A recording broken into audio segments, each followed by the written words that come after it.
चिन्तासन्तानहन्तारो यत्पादाम्बुजरेणवः स्वीयानां तान् निजाचार्यान् प्रणमामि मुहुर्मुहुः। यदनुग्रहतो जन्तुः सर्वदुःखातिगो भवेत् तमहं सर्वदा वन्दे श्रीमद्वल्लभनन्दनम्। अज्ञानतिमिरान्धस्य ज्ञानाञ्जनशलाकया चक्षुरुन्मीलितं येन तस्मै श्रीगुरवे नमः। नमामि हृदये शेषे लीलाक्षीराब्धिशायिनम् लक्ष्मीसहस्रलीलाभिः सेव्यमानं कलानिधिम्। चतुर्भिश्च चतुर्भिश्च चतुर्भिश्च त्रिभिस्तथा षड्भिर्विराजते योऽसौ पञ्चधा हृदये मम।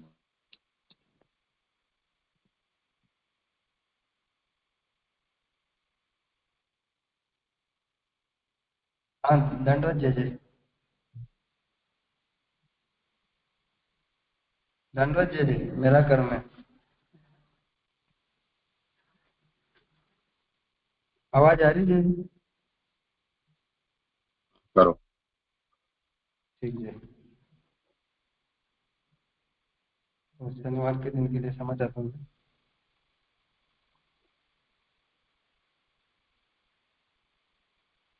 तो वो है नहीं जी, द्वितीय स्कंद चल रहा है। द्वितीय स्कंद में प्रकरण पहला हो चुका था जिसमें तत्व ध्यान वस्तु निर्धार आता है।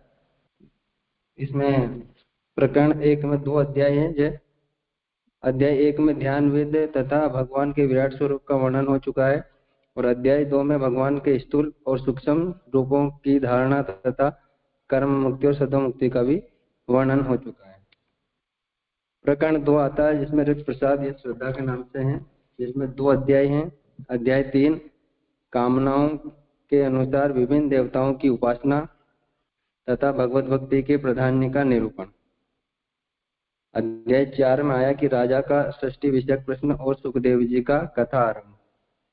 फिर प्रकरण 3 आता है मनन विमर्श भी बोल चुके। तो प्रकरण 3 में 10 अध्याय हैं और अध्याय 5 आता है जिसमें अंतर्यामी के प्रकट्य का प्रकार ब्रह्मा कहते हैं। ये भी हो चुका है। अध्याय 6 हो चुका है जिसमें पुरुष सूक्त वर्णित भगवान के विराट देह का वर्णन है। अब 7वां अध्याय चल रहा है अंतर्यामी के अवतारों की कथा। इस 7वें अध्याय में 29 श्लोक तक हो चुके हैं और 30वां श्लोक अब चलेगा। तो 30वें श्लोक से पहले 28 और 29 का अवतार में कर लेता हूँ।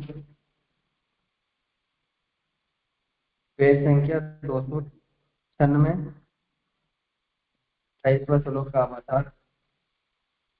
इस तरह लीला का निरूपण करके हम भगवान के हार्दिक धर्म को कहते हैं। तो यहाँ पर इसका श्लोकार्थ आया था कि पूर्ण ब्रह्म होने से इन श्री कृष्ण ने विश्व मिश्रित जल पी लेने वाले पशुओं को अपनी अनुग्रह दृष्टि की वर्षा के द्वारा जीवन दान दिया और वे भगवान श्री यमुना को शुद्ध करने के लिए अतिशय विषय के विधे थे जिसकी जीवा चंचल थी।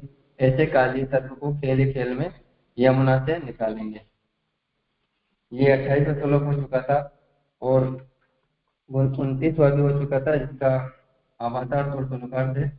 इस तरह हास्यत धर्म का निरूपण कर अब इच्छा धर्म कर्म का निरूपण करते हैं। श्लोकार्थ आया था कि जिस रात्रि के समय वन की अग्नि से सारा मुंज वन जलने लगा और उसके मध्य में आए हुए ब्रजवासी वहाँ सारा ब्रज अपने अंत्य काल का निश्चय कर चुका था। उस समय बलदेव जी सहित श्री कृष्ण भगवान का उन सबके नेत्र मिचवाकर ब्रज को बचा लेना अतएव इनके बल का पार नहीं। यहाँ तक हो चुका था। जे अब 30वां श्लोक चलेगा। पेज संख्या 299 अवतार। इस तरह इच्छा धर्म का निरूपण करके अब उल्लस तत्व धर्म का निरूपण करते हैं। उल्लस तत्व ग्रहणीत यद यद उपबंधनम अमुष्य माताम सुलभम सुतस्य न तु तद अमुष्य मति माति यज्जम्बोऽसुश्च वदने भुवनापि गोपी समीक्ष्य संकितमना प्रतिबोधितासीत्। सलोकार। श्री यशोदा श्री कृष्ण की माता श्री कृष्ण को बांधने के लिए जो जो और जितने जितने बंधन लेती जाती थी, वे उतने उतने ही पुत्र के श्रीअंग में पूरे नहीं होते, कुछ कम होते जाते थे, अतएव बांधना पूरा होता भी नहीं था। और जिस समय श्री कृष्ण ने जम्बाई ली, उस समय उनके मुखारविंद में जगत प्रति सब लोगों को देखकर श्री यशोदा पहले तो कुछ अचरज में आई, पर पीछे सब कुछ समझ गई। तो यहाँ पर वर्णन आ रहा है कि पहले शिक्षण धर्म का निरूपण चल रहा है। अपन ने पहले पोषण, ऊटी, धर्म ऐसी इनका वर्णन कर चुके हैं। अब शिक्षण धर्म का वर्णन करते हुए व्याख्या चल रही है। तो व्याख्या इस श्लोक में श्री कृष्ण भगवान के दो चरित्रों का वर्णन है, और ये चरित्र स्वरूप का उल्लास धर्म है। और एक पक्ष ये भी है कि लोकेन यदेवे तत्कर्म और गृहीत, इन 4 श्लोकों में 5 चरित्रों का वर्णन है। पूर्व श्लोक में 3 का और इस श्लोक में 2 चरित्रों का भगवान ने अपने मुखारविंद में 2 बार विश्व दर्शन कराया, किंतु उन दोनों चरित्रों में सम्मिलित वर्णन एक ही है। 27वें श्लोक से 30वें श्लोक पर्यंत चतुर्युग का भी निरूपण है, और ये सब चरित्र प्रेम दान करने के लिए किए गए हैं, इसलिए श्री कृष्ण पूर्ण ब्रह्म है, यह भी यहाँ स्पष्ट कर दिया गया। 4 श्लोकों में प्रेम चरित्र तो स्पष्ट ही है। तो यहाँ पर कह रहे हैं कि 27वें श्लोक से 30वें श्लोक तक 4 युग का वर्णन कर चुकी है। तो वासुदेव, संकृष्ण, अनिरुद्ध और प्रद्युम्न जो 4 युग हैं, उनका इन्होंने यहाँ पर वर्णन किया है। और ये सब चरित्र प्रेमदान करने के लिए भगवान ने प्रकट किए हैं, इसलिए यहाँ पर कह रहे हैं कि श्री कृष्ण ही एकमात्र पूर्ण ब्रह्म है, और यह भी स्पष्ट कर दिया है। 4 श्लोकों में प्रेम चरित्र तो स्पष्ट ही है, और ये जो श्लोक आए 27 से 30 तक के, इनमें जो प्रेम चरित्र स्पष्ट है, उनके द्वारा और स्पष्टीकरण किया जा चुका है। आगे आ रहा है कि योग, मंत्र, मणि और औषधि का प्रभाव अगाध है, मनुष्य की समझ में न आवे ऐसा होता है। जीवन दान, गाड़े को उलट देना, वृक्ष को गिरा देना, दावाग्नि को पी जाना आदि चरित्र तो योग, मंत्र आदि साधनों से भी बन सकते हैं। अतएव इन चरित्रों से श्री कृष्ण का पूर्ण ब्रह्म तत्व सिद्ध होना निश्चित नहीं भी हो सकता है। तो यहाँ पर समझा रहे कि योग, मंत्र, मणि और औषधियों का जो प्रभाव होता है वो अगाध होता है।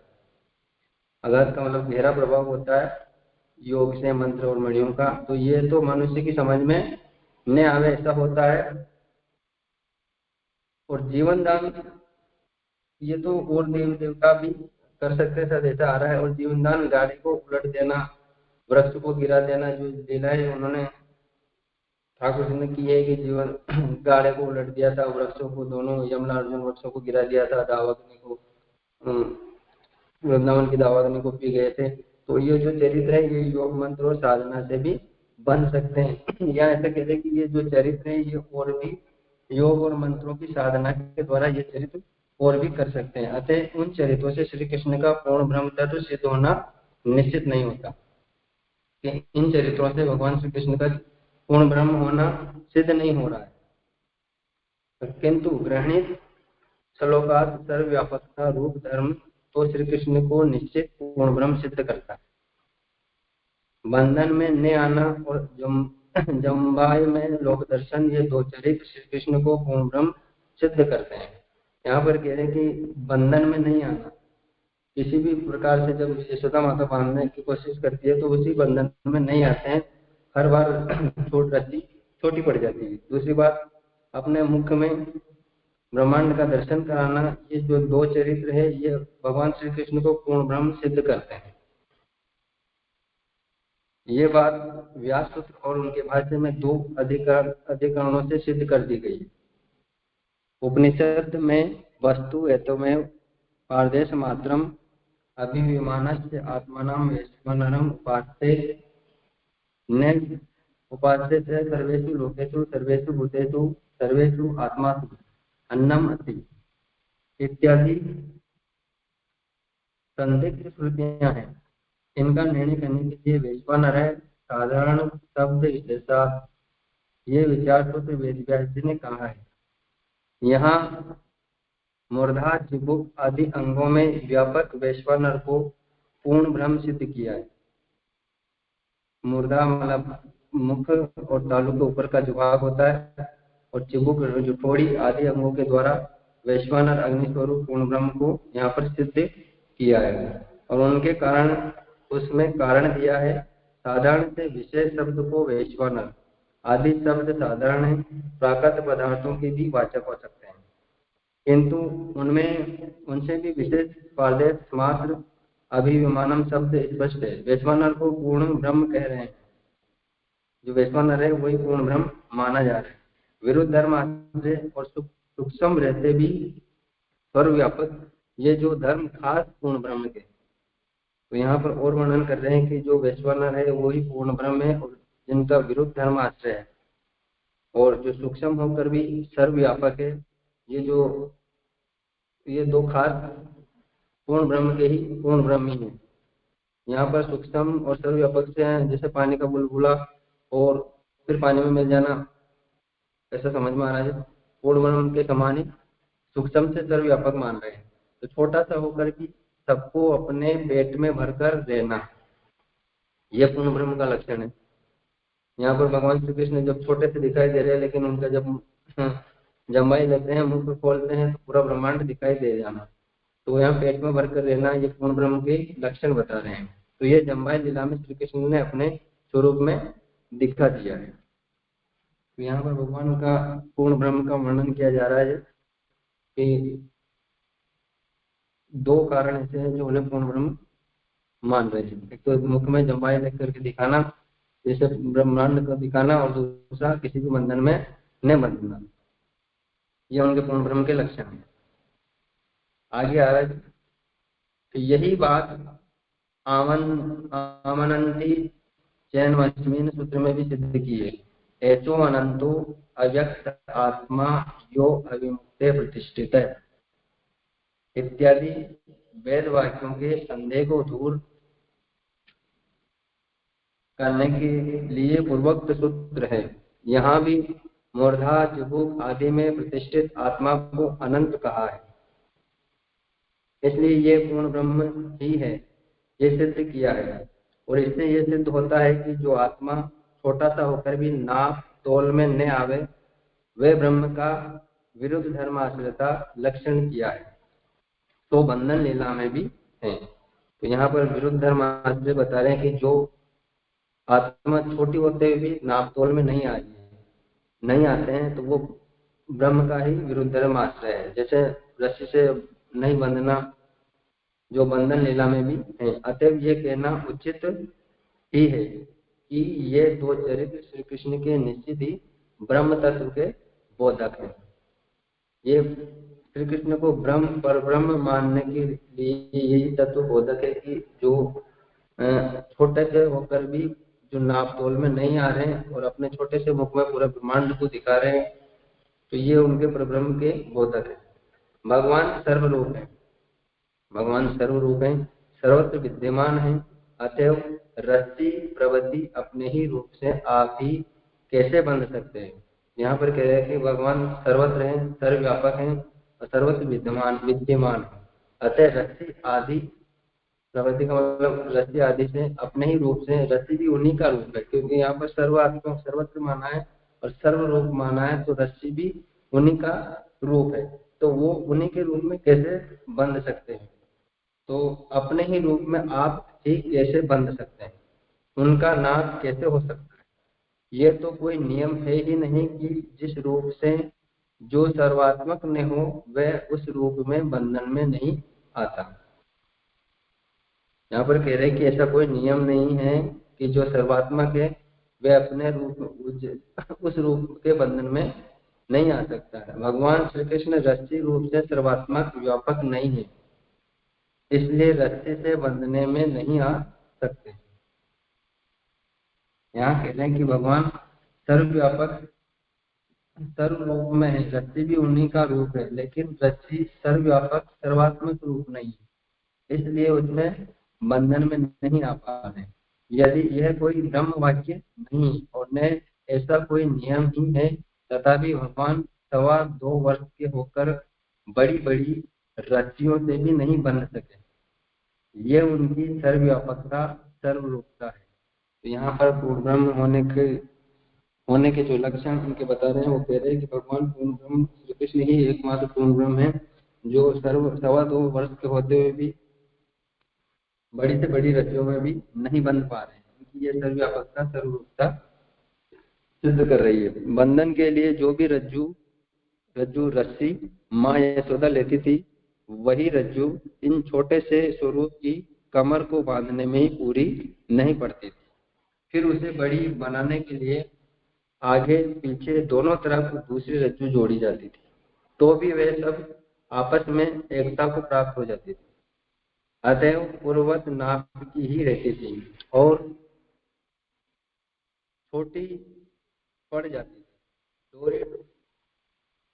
डोरी सब ही भगवान आप ही अपनी गोदी में कैसे चढ़ सकता है, इसी तरह से अपने से ही आप कैसे बंध सकता है। ये ठीक ही है जैसे सुवर्ण सभी गहनों में उनका वस्तु स्वरूप ही है, क्योंकि वे सब तद्रूप है, सुवर्ण से ही बने हैं। इसी तरह जब सारा जगत भगवत स्वरूप से ही बना है, अतएव भगवत रूप से ही बना है, तो श्री कृष्ण का वह दिखता हुआ छोटा सा भी उधर सब पदार्थों का स्वरूप ही था। वस्तु तत्व से ही वस्तु तत्व का बंधन नहीं हो सकता। वस्तु का स्वनिज रूप वस्तु तत्व कहा जाता है। जैसे गहने का स्वरूप स्वर्ण वस्तु तत्व है, आदतन में जो जोड़ी रस्सियों से वे भी भगवान ही थे, इसलिए उनमें समा जाना नहीं होता था। यहाँ पर समझा रहे हैं कि रस्सियों जब एक छोटी सी रस्सियां उनमें बांधने में बड़ी से बड़ी रस्सियां भी भगवान को उनकी कमर को बांधने में भी पूरी नहीं हो पा रही, तो यशोदा मैया दोनों छोरों से 2 रस्सियां और रस्सियां बांधती थी, फिर भी वो उन्हें पूरा नहीं कर पा रही। तो यहाँ पर उनकी सर्वव्यापकता बता रहे हैं कि वस्तु तत्व का बंधन नहीं हो सकता। वस्तु का वह जो स्वरूप है वो निज स्वरूप है कि वस्तु को वस्तु से नहीं बांध सकते। जैसे स्वर्ण के अनेक स्वरूप होते हैं गहने, इसी प्रकार से ब्रह्म के भी अनेक स्वरूप है। जैसे रस्सी भी है, लेकिन वो रस्सी उनका सर्वव्यापकता तो है, लेकिन सर्वव्यापकता नहीं होने के कारण वह उनसे बंध नहीं पा रही है, ऐसा समझना रहा है, और इसलिए उनका उसमें समा जाना नहीं होता था। ये प्रेम उल्लास। आवाज कट रही है और गूंज रही है। स्पीकर बंद करके फोन कान पे लगाकर और पीछे प्रस्तुति करें।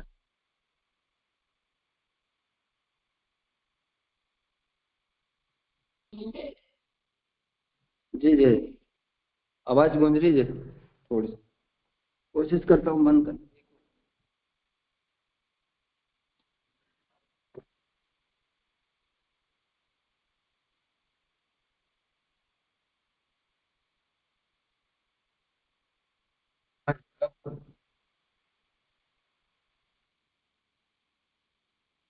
वापस करता हूँ। तो नापने में साधन रूप रज्जु पर्याप्त नहीं हुई, ये प्रेम उल्लास लीला है। इस धर्म का अंतर्यामी ब्राह्मणों में भी निरूपण है। प्रमेय भगवत स्वरूप इतना उल्लासित वर्धित हो जावे कि सबको अपने भीतर ले, तो अब उसे कौन कैसे नाप में ले सकता है। ये प्रेम उल्लास भगवान का धर्म है। ये आवाज सही आ रही है?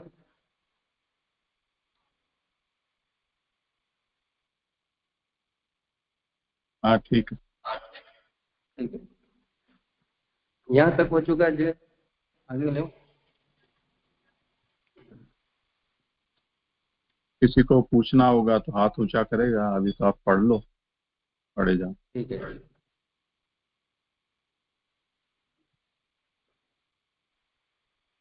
अब दूसरी लीला का निरूपण करते हैं कि यज जमव्रत है, जिस समय भगवान ने अपना श्रीमुख एकदम खुला किया, उस समय उस मुख में श्री यशोदा ने सब लोक और भवनों को देखा। यहाँ पर वर्णन करते हैं कि अब दूसरी लीला का वर्णन है। पहली लीला तो रज्जु वाली लीला थी, जिन्हें अपने ही बंधन से बंध न पाने के कारण वो पूर्ण ब्रह्म कहे जा रहे हैं। अब दूसरा जो उन्हें पूर्ण ब्रह्म मानने के लिए है, तो वो दूसरी लीला है उनकी जम्बाई लीला, अब्बासी लेना, जिसमें ब्रह्मांड का दर्शन करवाना माता यशोदा को। भगवान ने अपना श्रीमुख एकदम खुला किया और उस समय उस मुख में श्री यशोदा ने सब लोग और भुवनों को देखा। देखकर मन में अनेक शंकाएं करने लगी, किंतु फिर विचार करते करते अपने पुत्र का ही कोई यह स्वाभाविक गुण है, यूं समझकर निशंक हो गई। तो यहाँ पर जैसे उन्होंने मुंह में पूरे ब्रह्मांड को दिखाया, तो अनेक मन में शंकाएं उत्पन्न हुई, यशोदा जी की अनेक शंकाएं उत्पन्न हुई। फिर मन में कुछ विचार आया, फिर पुत्र का स्वाभाविक, पहले भी उनको इस प्रकार का दर्शन करा चुके थे, ये उनका स्वाभाविक गुण माना और निशंक हो गए। मुख में सर्व जगत को दिखाना और अनुभवकर्ता को मोहित कर देना, ये दो चरित्र श्री कृष्ण भगवान को विश्व के आधार और सबके अनुभव को बुलवा ले देने वाला कह रहे हैं। तो यहाँ पर वापस वर्णन कर रहे हैं कि अपने मुख में सर्व जगत को दिखाना और अनुभवकर्ताओं को मोहित कर देना, ये जो दो चरित्र है, ये भगवान को विश्व का आधार मानने के लिए मान रहे हैं। ये भगवान को विश्व का आधार मान रहे हैं और सबके अनुभवों को बुला देने वाला कह रहे हैं। अंतर्यामी है, ब्राह्मण में अंतर्स्थित ही सबको अपने भीतर ले लेता है। अंतर्यामी ब्राह्मण में अंतर्स्थित ही सबको अपने भीतर ले लेता है। इस लीला को कहने वाली अनेक श्रुतियां, यहाँ पर श्रुतियों के बारे में कह रहे हैं कि अंतर्यामी ब्राह्मण अब अंतर्स्थित में सबको अपने भीतर ले लेता है, तो ये ऐसी लीलाएं अनेक श्रुतियां कह रही है। तो वह अंतर्यामी जड़ चेतन सबको अपने भीतर ले लेता है। उसी प्रकार से जो अंतर्यामी है पूर्ण ब्रह्म है, वो सभी को अपने भीतर ले लेता है, चाहे वो जड़ हो या चेतन हो, और उसको कोई पहचान नहीं सकता।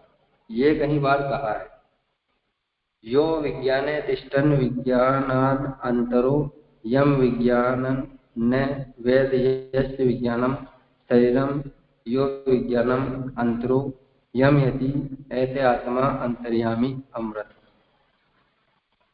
यहाँ सभी श्रुतियों में दूसरी बार आए हुए अंतर शब्द की उत्पत्ति अंतर्यति अंतर है, अर्थात जो सब चराचर जगत में रहता है, रहता हुआ भी सब भूत प्राणियों को अपने भीतर कर लेता है, वह अंतर्यामी भगवान आनंद स्वरूप है। यहाँ पर भगवान के उस अंतर्यामी स्वरूप का वर्णन कर रहे हैं कि जो सभी जगत में और सभी चराचर जगत में जड़ चेतन में रहता है, वह अपने सभी को अपने अंदर अपने भीतर कर लेता है, वही अंतर्यामी भगवान आनंद स्वरूप है। यह अंत स्थापन रूप धर्म उस पर ब्रह्म का प्रेमोल्लास तत्व है। यहाँ पर जो भगवान के 10 तत्व आए हैं, उनमें से ये प्रेम उल्लास तत्व माना है, तो अंतर्यामी भगवान का आनंद स्वरूप है। सो ही धर्म श्री कृष्ण ने यहाँ प्रकाशित किया है। सबके भीतर समाये हुए रहते हुए भी, श्री गोकुल में स्थित रहते हुए भी, श्री गोकुल को अपने भीतर धरे हुए। तो यहाँ पर उनका भगवान का वर्णन आ रहा है कि जो सभी के अंदर समाये हुए और सभी को अपने अंदर समा ये रखा है, वो वही प्रभु श्री गोकुल में स्थित है और उसी गोकुल को अपने अंदर भी स्थित कर रखा है, ऐसा यहाँ पर वर्णन आ रहा है।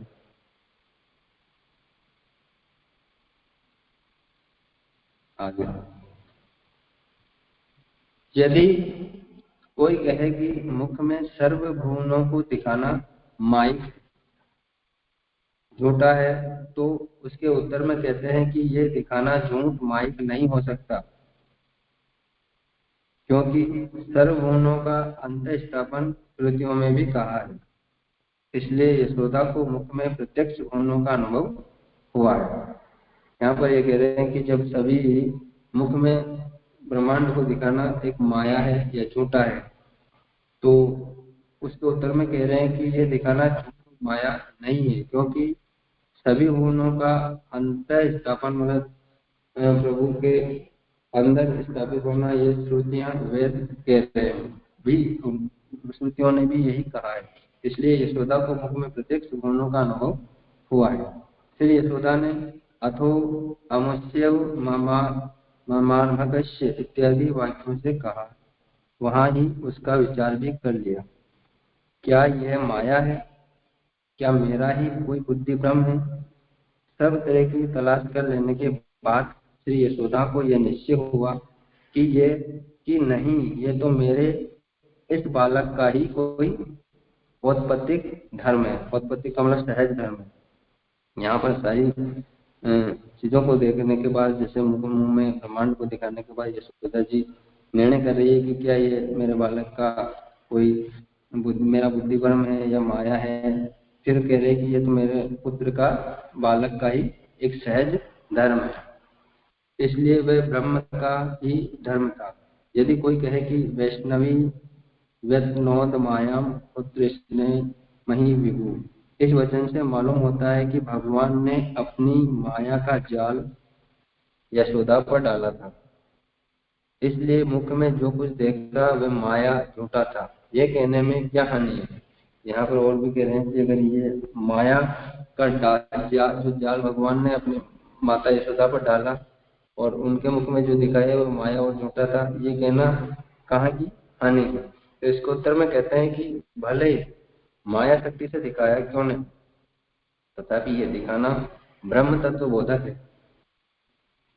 तो यहाँ पर कह रहे हैं कि चाहे वो माया से दिखाया हो, अपनी माया शक्ति से ही क्यों न दिखाया हो, लेकिन ये दिखाना भी एक ब्रह्म तत्व का बोधक है। अभ्युपगम्यवाद से खंडन करते हैं। पहले कुछ भूल में पड़ी, पर पीछे श्री यशोदा तक कुछ समझ भी गई कि ये मेरा पुत्र श्री कृष्ण ही है और इसी का ये सब कुछ प्रभाव है। ये सारी चीजें समझने के बाद फिर यशोदा जी के भी समझ रही है कि सब कुछ ये मेरा ही पुत्र है, श्री कृष्ण ही है और ये इसी का प्रभाव है। तो वहां के संकेत होना पद से दशम स्कंद मुख्य लीला में जो कुछ श्री यशोदा जी के मनोविचार हुए थे उनका स्मरण होता है।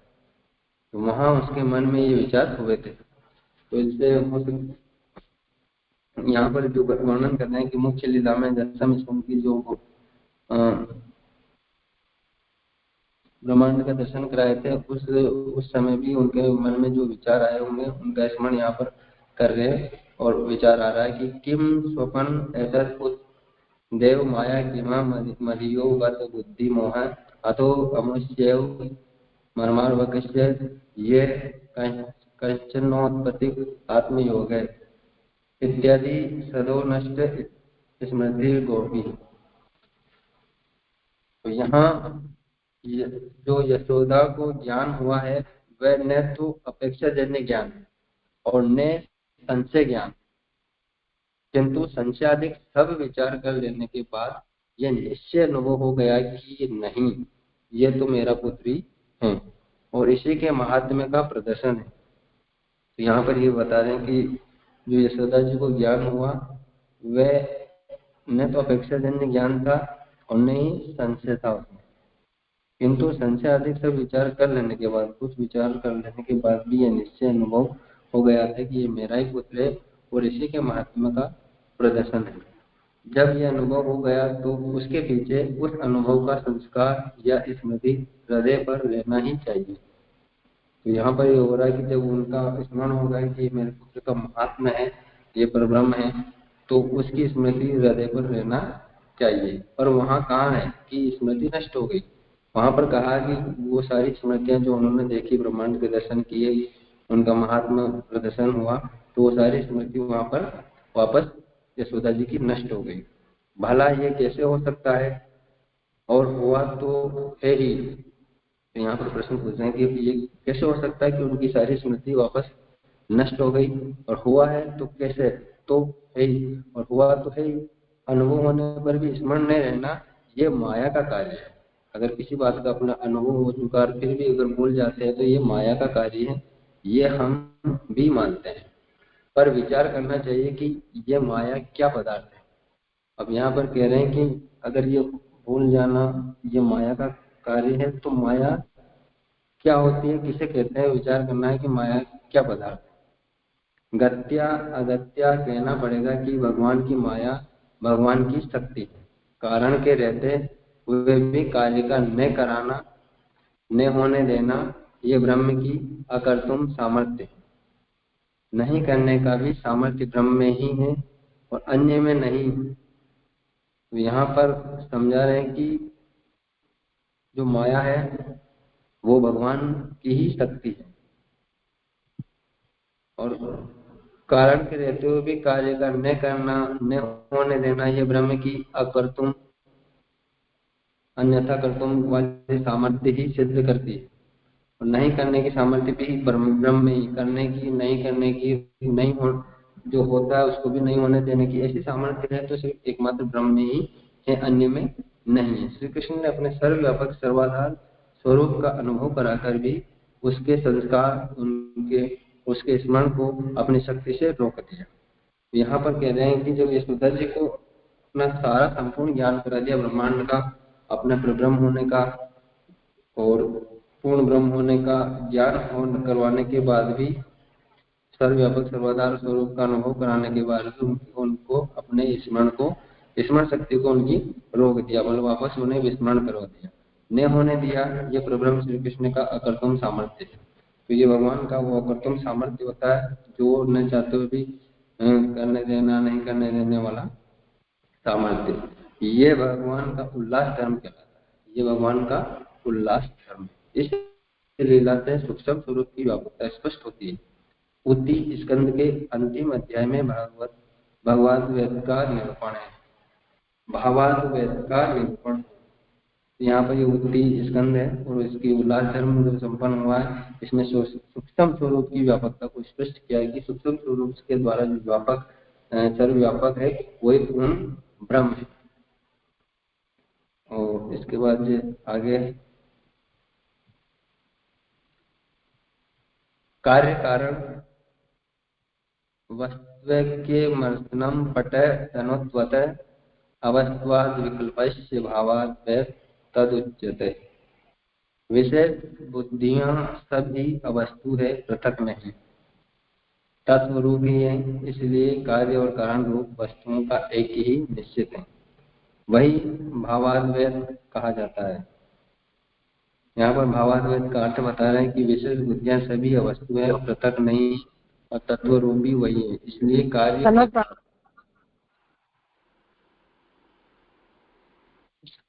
एक प्रश्न है, पूछो जैसे। हाँ पूछो। हाँ, ये 301 पेज पे जहाँ पे भगवान का जो सर्वव्यापक होने का जो गुणधर्म बता रहे हैं, तो वहां पे 301 पेज पे बीच में पैराग्राफ है, ऊपर से 5वीं या 6ठी लाइन है, वहां पे बता रहे हैं कि भगवान श्री कृष्ण रस्सी रूप से सर्वात्मक यानी व्यापक नहीं है, इसीलिए रस्सी से बंधने में नहीं आ सकते, यह कोई ब्रह्म वाक्य नहीं है। तो इसका क्या तात्पर्य है, क्योंकि यहाँ पे जब सर्वात्मक बता रहे हैं तो भगवान जो रस्सी रूप से, जो तत्व रूप से बने हैं, उससे तो भगवान बंधने चाहिए। तो ये जो ये पूरी जो 2 लाइन है वो थोड़ी समझ में नहीं आ रही है। करें समाधान।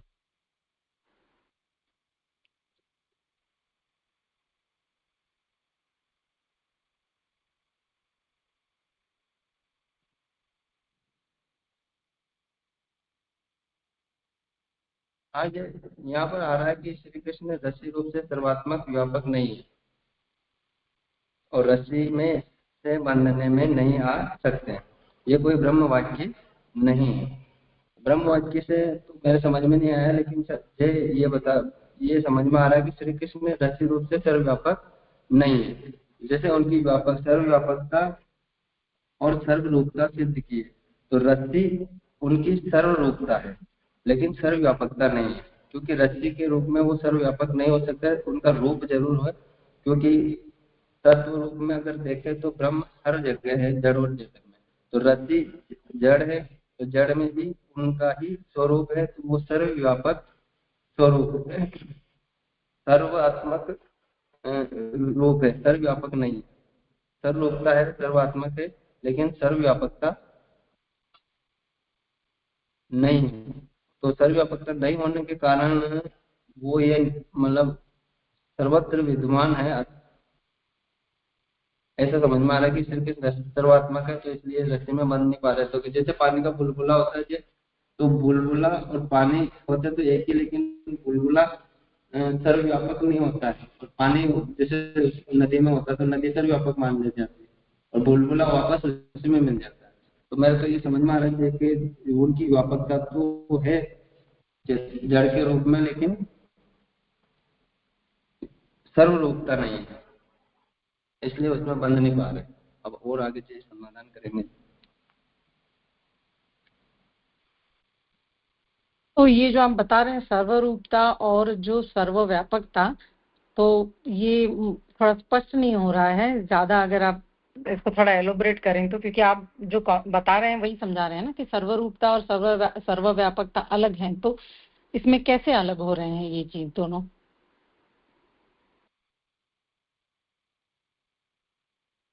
सर्वव्यापकता का तो अर्थ ये लेते हैं कि भाई हर जगह, हर वस्तु में, जड़ हो या चेतन हो, हर जगह व्याप्त है, और रूप अलग अलग हो सकते हैं। तो रस्सी है वो एक सर्व रूप, उनका ही रूप है, लेकिन व्यापक नहीं है। और जब व्यापक नहीं है तो वो व्यापकता की वजह से उसमें बंध नहीं पा रहे। मैं ऐसा समझ रहा हूँ, और ये समाधान करेंगे।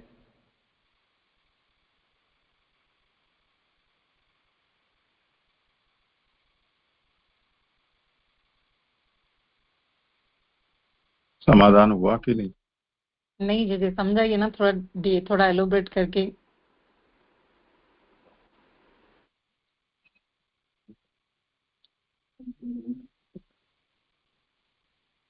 यहाँ दो चरित्र हैं जिनका यहाँ निरूपण किया जा रहा है।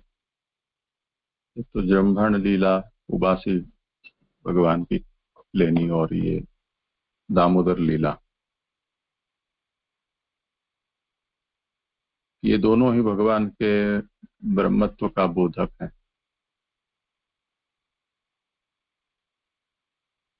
अब उसमें जो समस्या समझने में आ रही है वो ये है कि यशोदा जी के सामने ठाकुर जी छोटे बालक के रूप में हैं, और जिन रस्सियों से यशोदा जी उनको बांधना चाह रही हैं, वो व्यवहार में जिन जिन कार्य में आती हैं बांधने में, वो इतनी उम्र के बालक को बांध सके उतनी उनकी लंबाई प्रतीत होती है, पर वो रस्सियों से ठाकुर जी नहीं बंध पा रहे हैं। तो कैसे ये इस बात को हम समझें? तो उसमें यहाँ पर जो कठिनाई आ रही है उसे इस तरह से कहा गया है कि यह सर्वात्मको न भवति येन रूपेण सही तेन बंधनम नार्हति इति न युक्तम। हम ये कहें कि भगवान तो सर्वात्मक हैं,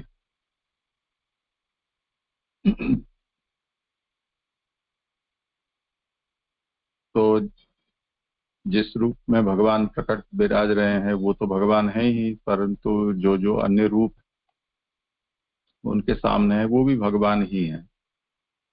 तो रस्सी भी भगवान ही बने हैं।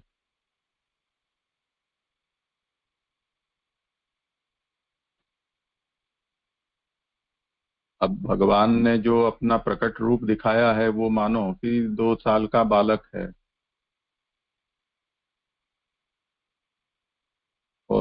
जो एक दूसरा रूप रस्सी के रूप में धारण किया है वो 2, 3, 4, 5 फीट की रस्सी है। तो 2 साल का बालक उस उतनी लंबी रस्सी से बंध जाना चाहिए, उसमें कोई समस्या वाली बात है नहीं।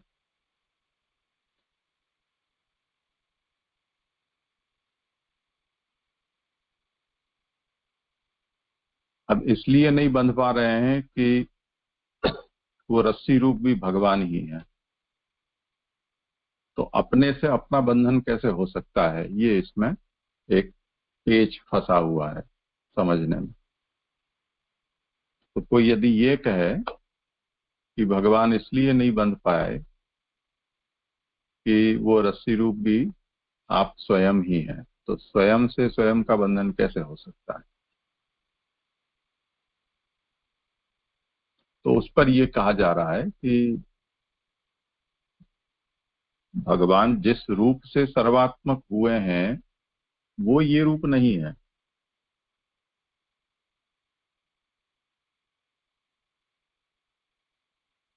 तो यह तो कोई नियम है ही नहीं कि जिस रूप से जो सर्वात्मक न हो वह उस रूप से बंधन में नहीं आता।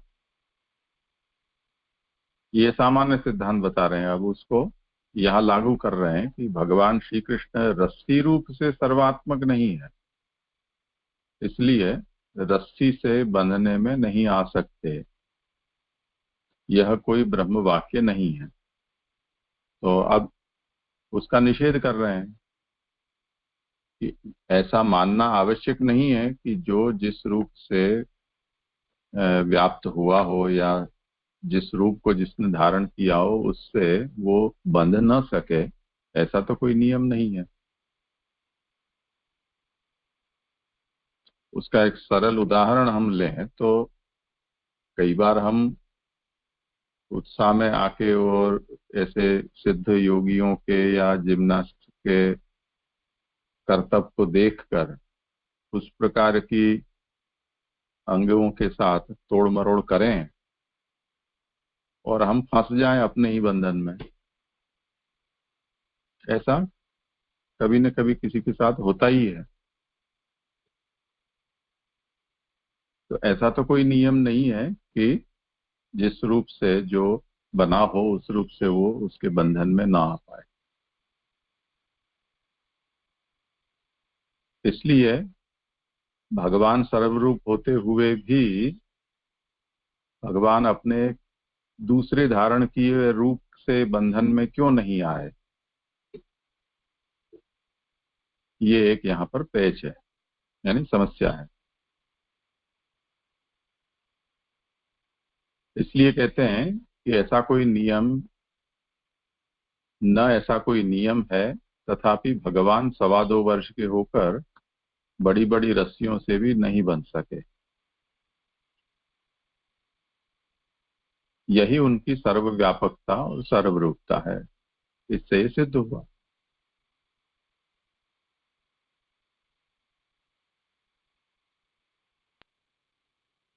हाँ हाँ जय स्पष्ट हुआ अभी। धन्यवाद प्रणाम।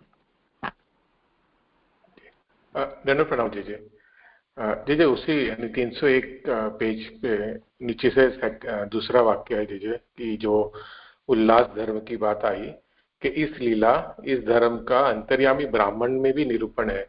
ये जीजे समझ में नहीं आया है ये वाक्य। करें समाधान।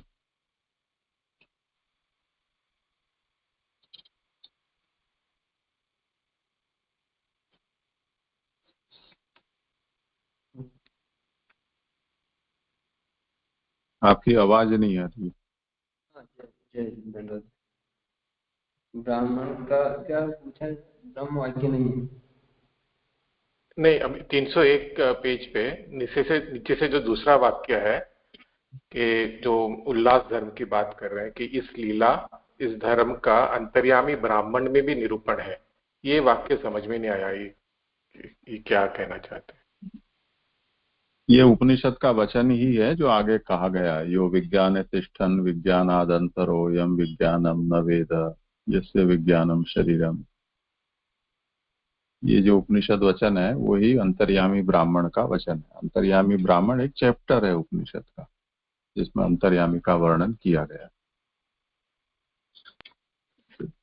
जी जी जी, स्पष्ट हुआ। जी जी, एक और प्रश्न था जी जी, 303 पेज पे अभी इन्होंने जो निरूपण किया जी जी, ये अकर्तुम सामर्थ्य का जो समझाया, ये थोड़ा जी कंफ्यूजन हो गया, क्योंकि पहले हम ऐसे समझते थे कि यानी कर्तुम जो करना, अकर्तुम यानी नहीं करना, यानी प्रभु पे कोई नियम लागू नहीं होता कि कुछ करें। जैसे जी आपने एक बार एग्जाम्पल से भी समझाया था कि अकर्तुम यानी हमें जीने के लिए सांस लेनी पड़ती है, ब्लड फ्लो होना जरूरी है, तब जाके हमारा जीवन चले। लेकिन प्रभु पे ये सब नियम लागू नहीं पड़ते, और प्रभु न करें तो भी चले, कुछ भी यानी कोई फर्क नहीं पड़ता।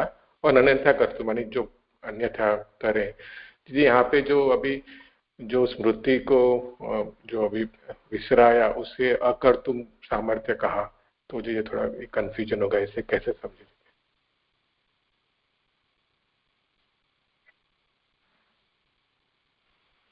यहाँ क्या समस्या है?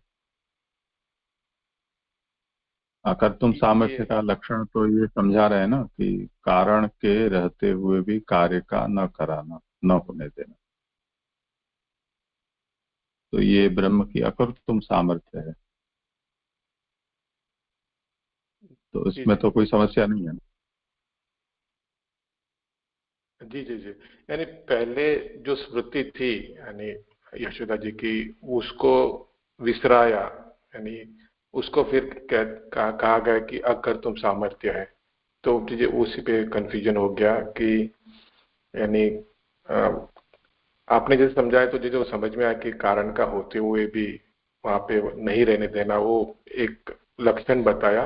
लेकिन जैसे अकर्तुम से इन जनरल यानी यही उसका जैसे अभी जो लक्षण समझना कि अकर्तुम से ये भी समझना कि कुछ न करना भी वो एक अकर्तुम सामर्थ्य है।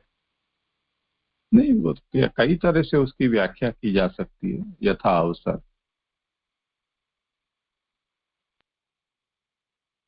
जी जी जी जी, स्पष्ट हो जी। प्रणाम जी। तो यहाँ क्या कह रहे हैं कि जो प्रदर्शन किया महात्म्य का और यह अनुभव हो गया, तो उसके पीछे उस अनुभव का संस्कार यानी कि स्मृति हृदय पर रहना ही चाहिए। पर वहां कहा है कि स्मृति नष्ट हो गई, सद्यो नष्ट स्मृतिर गोपी। यह कैसे हो सकता है? पर ऐसा हुआ। तो अनुभव होने पर भी स्मरण न रहना, यह माया का कार्य, ये हम भी मानते हैं, पर विचार करना चाहिए कि यह माया क्या पदार्थ है। तो क्या भगवान की शक्ति है। कारण के रहते हुए कार्य का न कराना। तो भगवान की शक्ति ने ऐसा किया कि अनुभव है पर उसकी स्मृति को नहीं होने दे रहा है। तो यह अकर्तुम सामर्थ्य है। इस तरह से उसकी व्याख्या की जा सकती है। जी जी जी, स्पष्ट हो जी। धन्यवाद प्रणाम। दंडवत जी जी।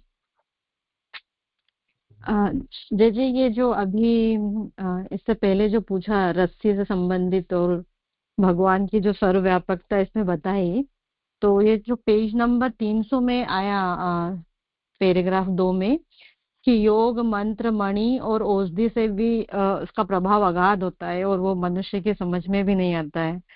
तो जैसे भगवान ने जो दूसरी लीलाएं की इसके पहले के श्लोक में, कि जीवन दान, गाड़े को उल्टा करना, वृक्ष को गिरा देना, दावाग्नि को पान कर लेना, दावाग्नि का, तो ये सब एक बार योग मंत्र से हो भी सकती है। पर जो दो चरित्र हैं भगवान इसमें, श्लोक 30 में जो ये बता रहे हैं अभी, कि एक तो ये जमरन लीला करना और एक रस्सी दामोदर लीला, ये पूर्ण पुरुषोत्तम और के पूर्ण ब्रह्म होने का सिद्ध करते, निश्चय करते हो। यहाँ आगे महाप्रभु जी ने फिर ये प्रमाणों से भी ये सिद्ध करके बताया। तो मेरा प्रश्न ये था कि ये जो रस्सी का कम होना, ज्यादा होना, ये योग मंत्र मणि इनसे किसी से संभव नहीं है जैसे? करें समाधान।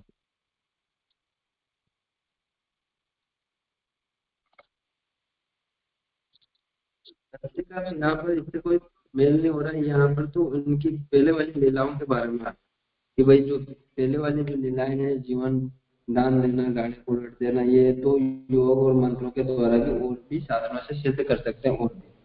और इससे यहाँ पर आता है कि इनको करने से पूर्ण ब्रह्म नहीं माना जाएगा, क्योंकि ये तो मंत्र योग आदि साधनों से हो सकती है। लेकिन पूर्ण ब्रह्म के लिए तो ये दो ही लीला बताइए, एक जम्बल लीला और एक रसी लीला, जो सर्वव्यापक और सर्वरूपता के लिए है। इनके प्रश्न का उत्तर दो ना। इनके प्रश्न का उत्तर देने की कोशिश कर रहा हूँ मैं, लेकिन समझ में नहीं आ रहा कैसे दूं।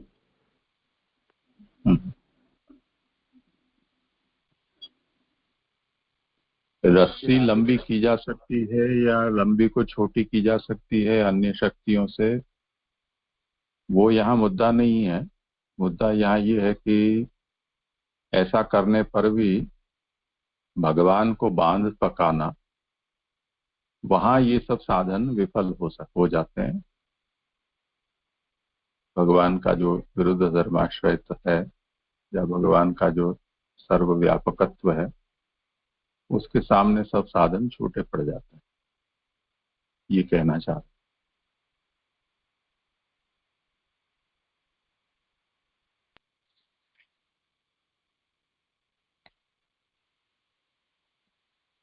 जी जी जी, हुआ स्पष्ट।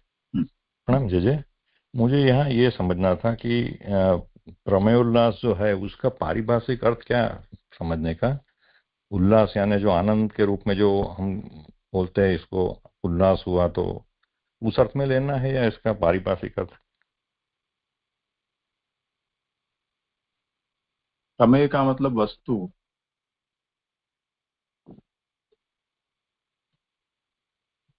ज्ञेय कि या तत्व, उसका उल्लास है। यानी हम अपने सामर्थ्य से या हमारे पास उपलब्ध जो साधन है उससे हम उसको मापना चाहें या जानना चाहें, पर वो अपने स्वरूप को बदल दे तो हम क्या कर सकें।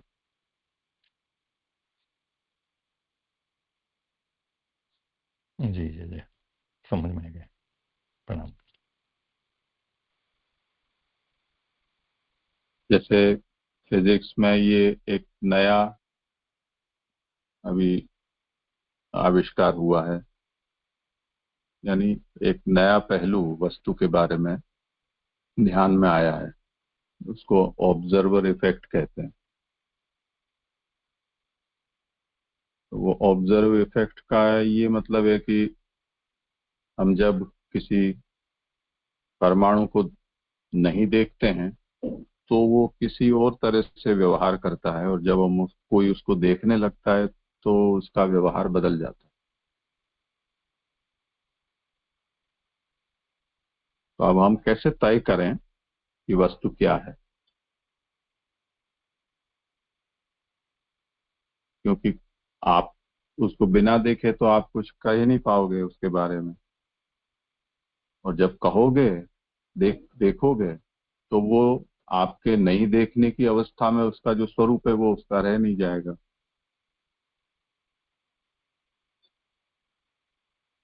तो आप उसके बारे में इदम इत्थम कुछ भी कह नहीं सकते हो, ऐसी स्थिति बन जाती है। तो एक तरह से ये स्केप्टिसिज्म जैसा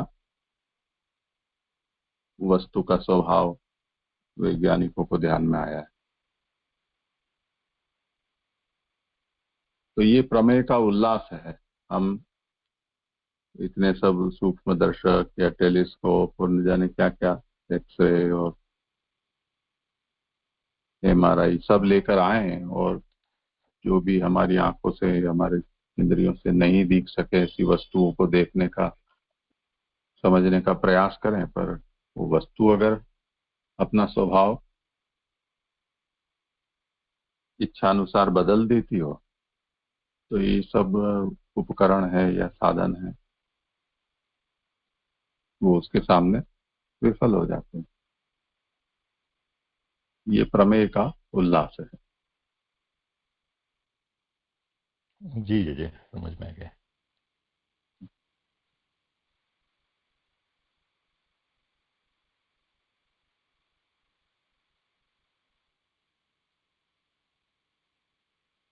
यह दंडित जी, प्रणाम आगे। दीजिए, यह दंडित प्रणाम दीजिए।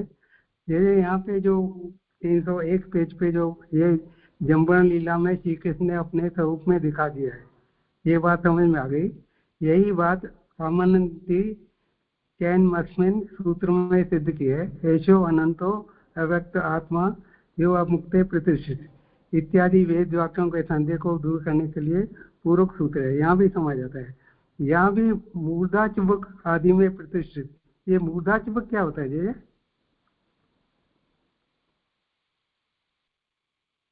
करें समाधान। मूर्धा का मतलब होता है जो तालू और जबड़े के ऊपर का जो हिस्सा होता है, जिसमें अंतस्थ ये रहने में जैसे ध्वनि आती है ना, और नहीं, आपकी समझ में नहीं आ रही है। नहीं, समझ में नहीं आ रहा है, आवाज भी क्लियर नहीं है आपका। ये मूर्धा चुबक क्या होता है ये? अब आ रही आवाज? हाँ बताइए।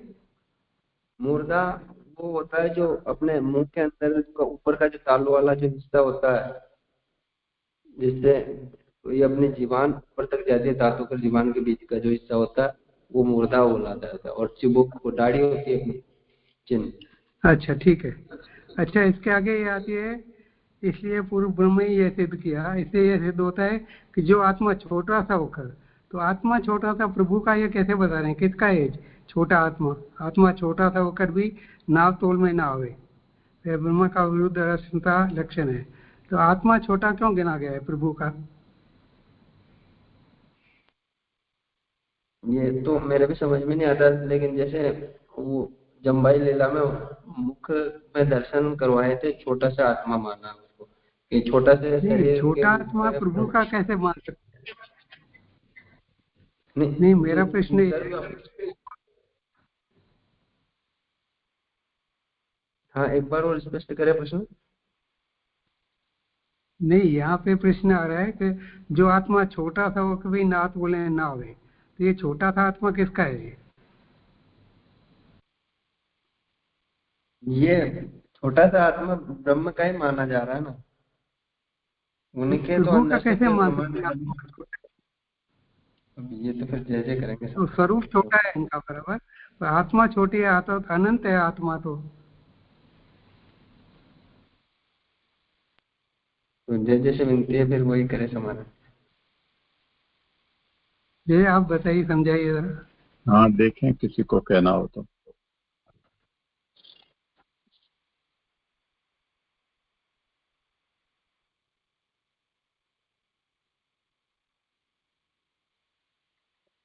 दंडवत प्रणाम जी। मुझे यहाँ पर प्रश्न के संदर्भ में ये समझ में आ रहा है जो यहाँ बताया गया है कि जो अभी बात आ रही है कि यशोदा मैया का जो ठाकुर जी के साथ में उस समय जो लीला चल रही है, उसका महाप्रभु जी यहाँ पर हमको समझा रहे हैं कि वो कैसे प्रभु जो है, जो सामने जो बालक अभी यशोदा जी के सन्मुख है, वो कैसे परब्रह्म पूर्ण पुरुषोत्तम है, वो पूर्ण पुरुषोत्तम परब्रह्म है। उनके लक्षण को समझाने के अंतर्गत ये बात बताई गई है। ऐसा आशा लग रहा है कि जो बालक, जो छोटे से बालक दिखाई दे रहे हैं, अब वो जब जम्भाई ले रहे हैं तो अब उन छोटे से बालक में वो उस बालक की आत्मा भी छोटी हुई। अब उनमें पूरे अखंड ब्रह्मांड का दर्शन यशोदा मैया को हो रहा है। तो अब वो कैसे हो रहा है? वो प्रभु का विरुद्ध धर्माश्रयता का लक्षण है कि अब जो नाप तोल में नहीं आ सकते हैं वो प्रभु, जो छोटे हैं, वो छोटे में न समा सके ऐसा दर्शन होना, मतलब छोटी चीज में बड़ी चीज का दर्शन होना, ये प्रभु के विरुद्ध धर्माश्रयता का लक्षण है, जो इस बंधन लीला में भी है। ऊपर जो बताया वहां पर, जैसे जे ने भी समझाया था कि सर्वव्यापकता के रूप में जो प्रभु वहां पर, वो बंधन लीला में भी प्रभु ने वही विरुद्ध धर्माश्रयता बताई कि जो प्रभु साकार स्वरूप में हमको दिख रहे हैं, फिर भी वो बंधन में नहीं आए क्योंकि वो व्यापक रूप में भी है। उसी प्रकार से जो एक छोटे आकार में प्रभु का भी हमारे को जो यहाँ पर सन्मुख दर्शन हो रहा है, वहां पर यशोदा मैया को अखंड ब्रह्मांड का दर्शन हो रहा है, उन्हीं के मुख में, ऐसा आशय लग रहा है। नहीं, पर यहाँ तो मुझे यह ऐसा लग रहा है कि जो हर एक जीव में जो आत्मा होती है समान होती है। छोटे बड़े जीव में छोटी आत्मा बड़ी आत्मा नहीं होती है। पर यहाँ पर जो अक्षर आ रहे हैं महापुरुष जी समझा रहे हैं, आत्मा छोटा सा होकर भी नाव तोल में ना हो, इसीलिए मेरे को शंका हो रही थी कि आत्मा तो सब में समान होती है, छोटा हो बड़ा हो, जीव हो जंतु हो, सब में वो आत्मा होती है। मुझे यहाँ लग रहा है आत्मा जो है ना स्वरूप का परिमाण संबंधी बात कही गई है। जो स्वरूप भगवान का जो तत्संग जो स्वरूप है बात का, तो उनका परिमाण जो है वो दिखाते हुए ये आत्मा शब्द का यहाँ चयन किया है। और वो आत्मा नहीं है जो जीवात्मा की बात जो कर रहे, वो आत्मा की यहाँ आपकी बात आवाज मुझे बहुत कट रही नहीं है। लग रही है। आप वापस से रिपीट करना पंकज भाई, आपकी आवाज बहुत कटी थी, मेरे को तो बहुत कटी सुनाई दी। हाँ हाँ हाँ हाँ, यह मेरा कहना है कि आत्मा नहीं, बराबर नहीं आपकी आवाज। जीवात्मा संदर्भ में आत्मा का चयन नहीं है। आवाज कट रही है।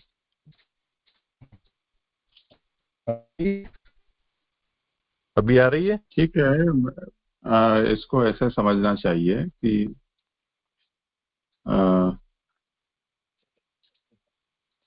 जो आत्मा छोटा सा होकर भी नाप तोल में ना आवे, वह ब्रह्म का विरुद्ध धर्माश्रयता लक्षण किया है।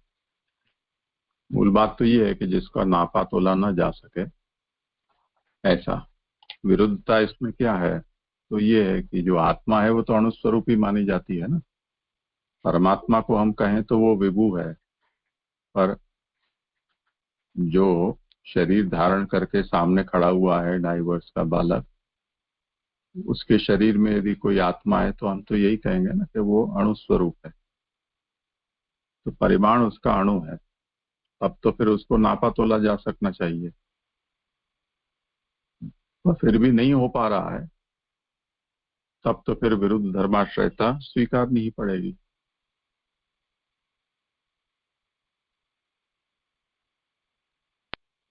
ये समझ में आ गई। श्लोकार्थ में जैसे आ रहा है, यशोदा पहले तो कुछ आश्चर्य में पढ़ाई, पर पीछे सब कुछ समझ गई। तो वहाँ पे तो भागवत जी में आ रहा है कि वो यशोदा जी सब भूल गई, ठाकुर जी उनके माया उनके निकाल दी थी, नहीं तो वो याद स्मरण नहीं कर सकती कि ये मेरा बालक है। तो यहाँ पे अचरज में आई, पर पीछे सब कुछ समझ गई। ये से क्यों लिया है पंक्ति जी? श्लोकार्थ में आ रहा है। तो यही हुआ ना, जब पहले दामोदर लीला में बांधना चाहा और नहीं बंधे भगवान, और पीछे भगवान बंध गए, पर क्यों पहले नहीं बंध पाए थे और बाद में क्यों बंध गए, इसका रहस्योद्घाटन दामोदर लीला में तो भगवान ने नहीं किया। पर जब आपने जमाई ली, उबासी खाई, तो उसमें आपने सभी कुछ उनके अंदर है ऐसे अपने सर्वव्यापी स्वरूप का प्रदर्शन करके और अपने महात्म्य का बोध कराया। तो उस बात को कह रहे हैं कि प्रथम लीला में जो संदेह रहा उसका निवारण दूसरी लीला में भगवान ने कर दिया। इसे भुला दिया वो सब अलग बात है, और कराया एक अभिप्राय से था। हाँ जी, दंडित प्रणाम जी।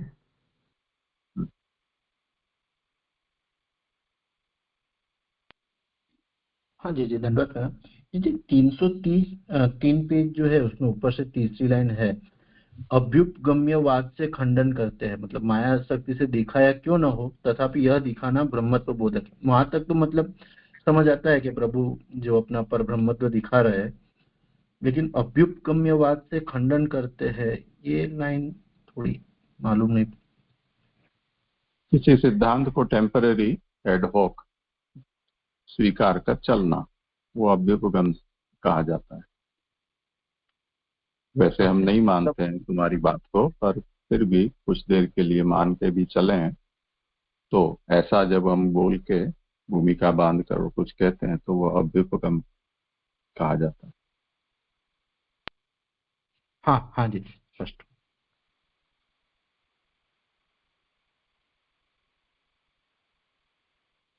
तो मतलब ये बात मतलब महाप्रभु जी सिद्धांत या नहीं, पर ये अभी हम मान के चल रहे हैं कि माया शक्ति से भले न दिखाया हो, पर इतना समझ के उनका खंडन कर रहे हैं। अल्टीमेटली तो वो भगवान ने वैष्णवी माया से ही दिखाया है, ऐसा समझना ना ये पूरी पंक्ति को। हाँ हाँ जी।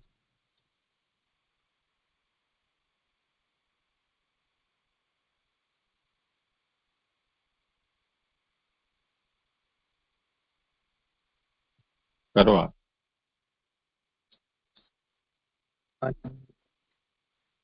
संख्या 303। चलो ये एक कार्य कारण, इसे वापस ले लेता हूँ। कार्य कारण वस्तु एक के परिणाम आवाज ढंग से आ नहीं रही है। अच्छा, स्पीकर बंद करके और फोन कान पे लगा के आप बोलो। हाँ जी अब आ रही। कार्य कारण वस्तु एक मर्शनम पठय तंतुवत अवस्तु तत्वाद विकल्पस्य भावाद वेद तदुच्यते। आ रही मुझे अब तो? हाँ अब अच्छी आ रही है। ठीक है। विशेष बुद्धियां सब ही अवस्तु है, पृथक नहीं है, तत्व रूप ही है। इसलिए कार्य और कारण रूप वस्तुओं का एक ही निश्चित है, वही भावाद्वैत कहा जाता है। पट आदि पदार्थ कार्य है और उसके कारण सूत आदि पदार्थ हैं, किंतु यदि तत्व दृष्टि से देखा जाए तो पट भी सूत्र ही। यहाँ पर कह रहे हैं कि भावाद्वैत के बारे में बता रहे हैं कि दृश्य तत्व से देखा जाए तो उनके कारण सूत आदि पदार्थ हैं, किंतु यदि तत्व से देखा जाए तो पट भी सूत्र ही है। पट से मतलब यहाँ पर शायद विस्तार रूप माना जाता है वस्त्र का, और फिर उसका धागा से मान रहे हो। यहाँ भावाद्वैत है, भाव का अद्वैत। ग्रहणीय श्लोक के पूर्वार्ध में भी बंधन में न आना भावाद्वैत का निरूपण है। रस्सी प्रवृत्ति की भगवान से एकता होने से ये उति लीला है। अव्यक्त व्यापक पुरुषोत्तम की अवस्था में उल्लास को ही उति नाम दिया है। तो यहाँ उल्लास के बारे में जिसने समझाया था, तो उसी उल्लास को यहाँ पर उति लीला कहा है। तो ये हम अध्याय के प्रारंभ में ही कह चुके हैं। यहाँ पर उति लीला के बारे में जो पहले प्रारंभ में कह चुके हैं, उसके बारे में आ रहा है कि सप्तम स्कंदोक्त सब लीलाएं उति लीला है। सप्तम स्कंद की जितनी भी लीलाएं वो सभी उति लीला में आती है। वही प्रकट पुरुषोत्तम श्री कृष्ण अवस्था में उल्लास धर्म किंवा लीला है। और वही प्रकट पुरुषोत्तम भगवान श्री कृष्ण की अवस्था में जो उल्लास धर्म है वो किंवा लीला कौन सी लीला है? तो बंधन में ने आना और मुख में विश्व दर्शन, दोनों उल्लास धर्म। ये भगवान के जो दो धर्म बताए हैं कि एक तो बंधन में नहीं आना और एक मुख में विश्व ब्रह्मांड का दर्शन कराना, ये दोनों ही उल्लास धर्म है। बिना प्रार्थना के स्वतः प्रसन्न होकर विश्व का प्रदर्शन कराना ये प्रेम उल्लास है, प्रेम उल्लास है। तो प्रेम उल्लास के बारे में जैसे ने समझाया था, तो यही वो प्रेम उल्लास विश्व का प्रदर्शन कराना और प्रेम उल्लास है। तो उल्लसित होने से ही दिखाया है, तो ये उल्लास ही उति है। ये स्पष्ट करने के लिए इसकी कर्मजन्यता कहते हैं।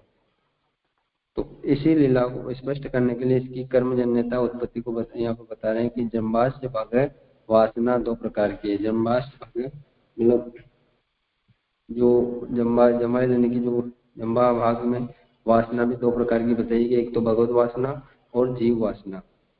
वासनाओं को दो प्रकार बताएं। उति लीला में वासना बताई है, तो वासना दो प्रकार की होती है, एक भगवान की वासना और एक जीव वासना। तो भगवत वासना का स्पष्टीकरण भगवत कृत कर्मों से होता है। तो यहाँ पर भगवान वासना का स्पष्टीकरण बताया कि भगवत कर्म कृत कर्म है होता है, और जीव वासनाएं जीवकृत कर्मों से स्पष्ट होती है और तैयार भी की जाती है। तो जम्माई भगवत कृत कर्म है और इससे भगवान की जगत प्रदर्शन वासना स्पष्ट हुई। मुख उल्लास होने के लिए भगवान ने भी जम्बाई पैदा की मृत्साभक्षण आदि निमित्त से भी जहाँ मुख फाड़कर विष प्रदर्शन कराया, वहां भी यही उल्लास ऊती लीला है। तो यहाँ पर कह रहे हैं कि दो प्रकार की वासनाएं बताई, एक भगवत वासना और एक जीव वासना। तो इसका स्पष्टीकरण कह रहे हैं कि भगवान से भगवत कृत कर्मों से उत्पन्न होने वाली भगवान वासना और जीवकृत कर्मों से होने वाली जीवकृत वासनाएं बताई। तो जमाई, भगवान के द्वारा जो जमाई लेना, मुख खोलना, वो भगवान की जगत प्रदर्शन करने की जो वासना है उसे मुख उल्लास बताया है। और जिसमें मृत भक्षण भी आ गया, मिट्टी खा करके, मिट्टी के निमित्त मुंह को फाड़ करके भगवान के द्वारा विश्व का प्रदर्शन करना, विश्व दिखाना, वहां भी ये उल्लास रूप ऊती लीला ही है। वहां दिखाकर श्री यशोदा जी को उल्लास समझा भी दिया है। और यहाँ वहां पर यशोदा जी को उसका महत्व भी समझा दिया है।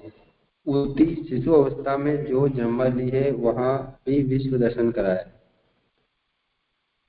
पर वहां श्री यशोदा जी को सुविस्मिता करके छोड़ दिया।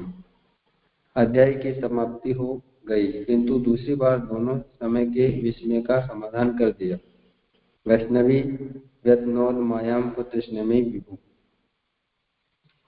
तो यहाँ पर कह रहे हैं कि दो बार जब जमाई ली और दोनों बार यशोदा जी को उसको विस्मित कर दिया, तो जो शिशु लीला में जमाई ली तो उसमें तो यशोदा जी को विस्मित करके छोड़ दिया था, लेकिन उसी अध्याय की समाप्ति पर फिर जब उस विस्मय का समाधान यहाँ पर किया। कैसे किया? तो कि जगत भगवान की संतान है, मुख्य में उसका प्रदर्शन कराकर वंश का उल्लास भी दिखा दिया। तो यहाँ पर कह रहे हैं कि भगवान जगत, संपूर्ण जगत प्रभु की ही संतान है और उसका प्रदर्शन अपने मुख में करा करके वंश का उल्लास भी यशोदा जी को दिखा दिया। भगवान पूर्ण पुरुषोत्तम चतुर्युग को स्वरूप में रख ब्रज नंदग्राम में प्रकट हुए। अतएव भगवान की लीलाओं में उनके भी कार्य मालूम होते रहने चाहिए। और खास पुरुषोत्तम भी निसाधनों को अपना प्रेम देना यह खास पूर्ण पुरुषोत्तम का कार्य है, ये कार्य अन्य शक्य नहीं है। यहाँ पर समझा रहे हैं कि जगत भगवान की संतान है, जो उनके मुख के द्वारा प्रदर्शन करके उल्लास लीला में दिखा दिया गया है। और भगवान पूर्ण पुरुषोत्तम भगवान चतुर्युग में प्रकट हुए हैं। जो ब्रजनंद गांव में चतुर्युग में जो प्रकट हुए हैं, वासुदेव और अनिरुद्ध आदि जो चतुर्युग हैं उनमें प्रकट हुए, उन्हीं सारी लीलाओं के साथ जो खास पुरुषोत्तम भी ये साधनों को अपने प्रेम के द्वारा पूर्ण पुरुषोत्तम का कार्य करवाते हैं। तो ये कार्य अन्य शक्य नहीं है, ये कार्य दूसरे नहीं कर सकते ये पूर्ण पुरुषोत्तम के अलावा। तो यहाँ पर कह रहे कि 10 दुष्कृत विनाश का कार्य संकर्षण कार्य। तो यहाँ पर वो चारों युग के कार्य भी बता रहे हैं कि किस प्रकार से चारों युग अपने अपने कार्य करते हैं। पूर्ण पुरुषोत्तम में से चारों युग प्रकट होते हैं। निसाधन को अपना प्रेम देना, ये खास पूर्ण पुरुषोत्तम का कार्य है। तो यहाँ पर वासुदेव युग का काम बता रहे हैं कि निसाधन जो जीव होते हैं उनको प्रेम दान करवाना, ये पूर्ण पुरुषोत्तम वासुदेव का काम है। फिर बता रहे हैं कि दुष्कृत विनाश का कार्य संकर्षण का है, दुष्टों का विनाश करना संकर्षण युग का कार्य होता है। जो संकर्षण युग में प्रकट हुए, जिन्हें अपन बलराम जी के नाम से शायद जानते हैं। वंश का प्रकट प्रद्युम्न कार्य, और वंश को प्रकट करना प्रद्युम्न युग का कार्य है। धर्म अनादि का कार्य अनिरुद्ध कर्तव्य, और धर्म की स्थापना या धर्म को बढ़ावा देने का कार्य जो अनिरुद्ध युग का कर्तव्य है। और निसाधनों को मोक्ष आदि प्रदान करना वासुदेव का कार्य है। तो शायद पहले मैं गलत बोल गया था ये। तो ये वासुदेव का कार्य मोक्ष दान करना और निसाधनों को प्रेम देना पूर्ण पुरुषोत्तम का कार्य है। यहाँ पर ये समझाया था। तो वासुदेव का जो कार्य है वो मोक्ष आदि दान देना। तो ये चारों युग के 4 प्रकार के जो कार्य है, यहाँ पर उनका प्रकट विश्लेषण हो रहा है कि यहाँ पूर्वोक्त 4 श्लोकों में प्रत्येक युग का कार्य कहा गया है। जो 4 श्लोक बताए गए उन चारों श्लोकों में पहले वालों में हर एक युग में हर युग का कार्य बताया गया हर एक श्लोक में। तो ये प्रथम पक्ष है और 4 श्लोकों में चारों के कार्य कहे गए, ये द्वितीय पक्ष है। तो इस श्लोक में जीव हरण, अपवर्ग, अर्जुन उत्पाटन कार्य संकर्षण का है और द्वितीय पक्ष का व्याख्यान श्लोक में ही कर दिया।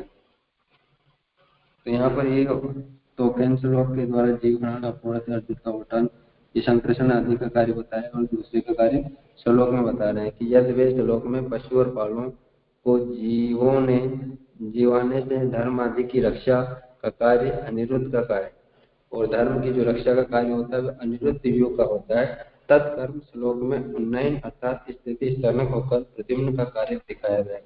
वंश स्थापना करना और ऐसा कार्य तत्कर्म श्लोक में उन्नयन करके ये प्रद्युम्न का कार्य दिखाया गया है। दावाग्नि का नाश संकृषण का है, दुष्टों का विनाश करना, दावाग्नि का मान करना, ये संकृषण व्यू का कार्य है। मृत्यु वारण वासुदेव का, धर्म रक्षा और वंश स्थापना भी उसी से आ गया, और मृत्यु का वारण करना, मोक्ष आदि देना वासुदेव का कार्य है। धर्म की रक्षा और वंश की स्थापना भी इसी नियम में बताए गए जा रहे हैं। तो ग्रह स्थिति श्लोक में स्वरूप ज्ञान करना वासुदेव का कार्य, ग्रह स्थिति जो श्लोक आया उसमें स्वरूप का ज्ञान करना ये भगवान ये वासुदेव का कार्य बताया है। ये प्रथम पक्ष है, और द्वितीय पक्ष में पुत्र बुद्धि को उत्पन्न करना है। प्रद्युम्न कार्य है, वंश की स्थापना पुत्र बुद्धि को उत्पन्न करना है। प्रद्युम्न का प्रद्युम्न यु का कार्य है। मन की शंका धूजना प्रवृत्ति संकृषण का है। मन की शंका और धूजना इत्यादि जो दुष्टों का नाश करना है, मन की शंका को दुष्ट करना है, संकृषण का कार्य है। मुख खोल देना, माता की आज्ञा करना अनिरुद्ध का कार्य है। मुख खोल देना और माता की आज्ञा करना यह अनिरुद्ध का कार्य है। इन सब लीलाओं से आप निसाधन ब्रज को प्रेम भक्ति का दान करते हैं, ये सर्वत्र श्री पुरुषोत्तम का कार्य स्पष्ट है। इन लीलाओं के अलावा आप निसाधन जो ब्रज भक्त हैं उनको प्रेम भक्ति का जो दान करते हैं, ये पूर्ण पुरुषोत्तम का स्पष्ट कार्य बताया गया है। इस प्रकार से जो तीसरा श्लोक समाप्त होता है।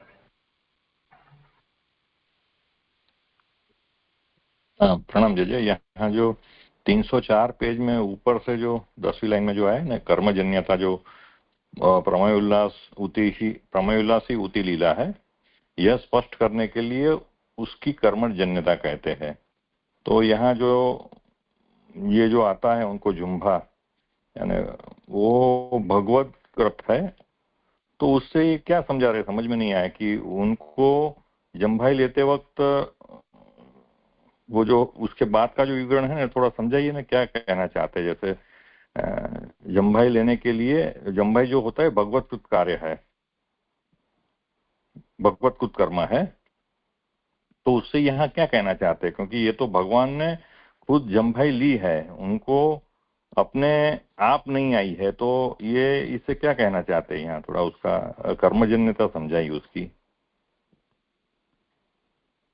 मुझे भी वही क्वेश्चन था कि यहाँ पे ये जो है वो भगवान की जगत प्रदर्शन वासना स्पष्ट हुई, तो यानी भगवान को वो कर्म है उसकी वासना भी होती है, ऐसा ये तो आ रहा है, तो वो क्लियर नहीं हो रहा है जगह वो।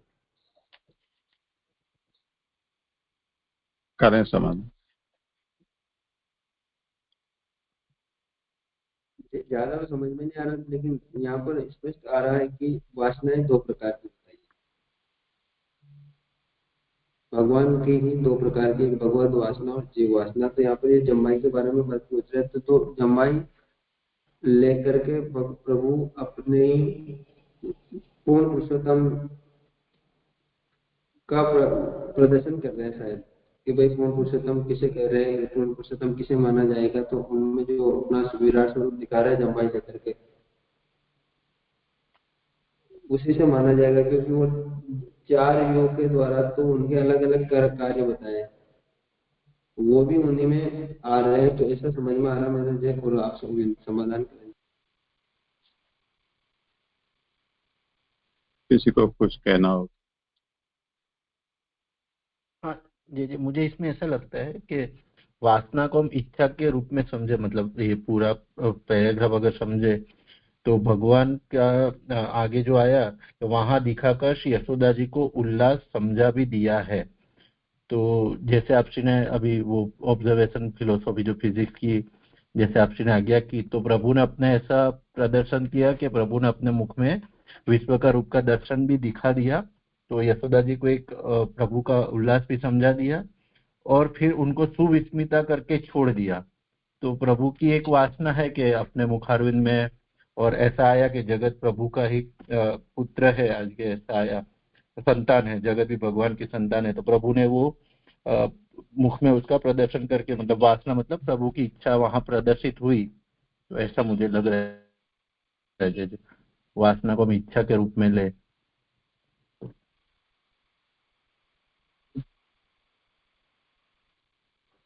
नहीं यानी तो ऐसा ले तो ठीक है वो, क्योंकि एक्चुअली मुझे ऐसा था कि भाई प्रभु जो कोई भी कर्म या तो भगवत कुछ जो कर्म है तो प्रभु तो कर्म के बंधन में बंधते नहीं है, तो फिर वो वहां पे उनको वो वासना या तो कुछ वो बंधती भी नहीं है ना, वो वासना की बात भी नहीं आएगी, तो फिर इसको कैसे लेना वो स्पष्ट नहीं हो रहा था। तो अगर इसको इच्छा के सेंस में ले तो शायद हो सकता है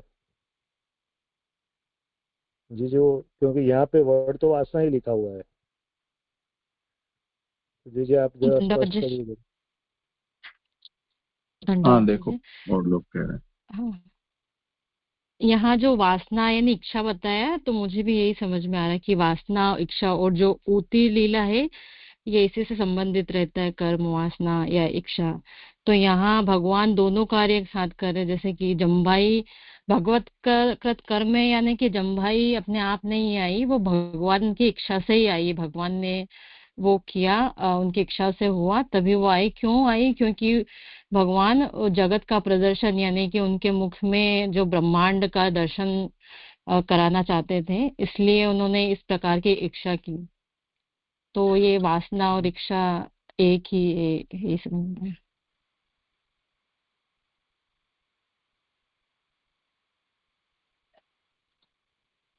नहीं, यहाँ यहाँ आ रहा है ना, भगवान ने जम्भाई पैदा की, तो ये जो है ना वो ऊपर के वाक्य से यहाँ विरोधाभास आ रहा है कि जम्भाई जो है भगवत कर्मा है, यानी वो भगवत यानी अपने हिसाब से नहीं आती, अपने को जब खानी हो जम्भाई तब नहीं आती है, वो कह के फिर ये जिम्भाई पैदा की। तो ये दोनों क्या है कि विरुद्ध बातें आ रही है, इसीलिए यहाँ क्या विरुद्ध धर्माश्रय से समझना पड़ेगा जी।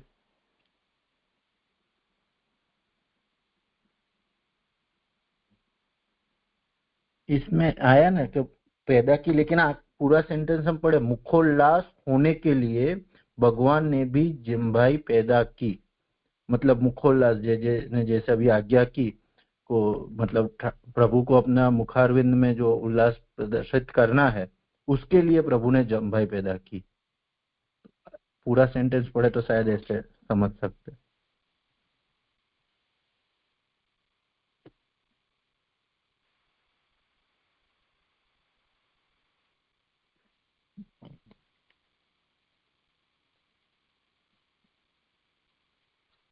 जी आप थोड़ा प्रकाश डालिए ना। हाँ देखें अभी और लोग भी कुछ कह रहे हैं। जय दंडवत प्रणाम।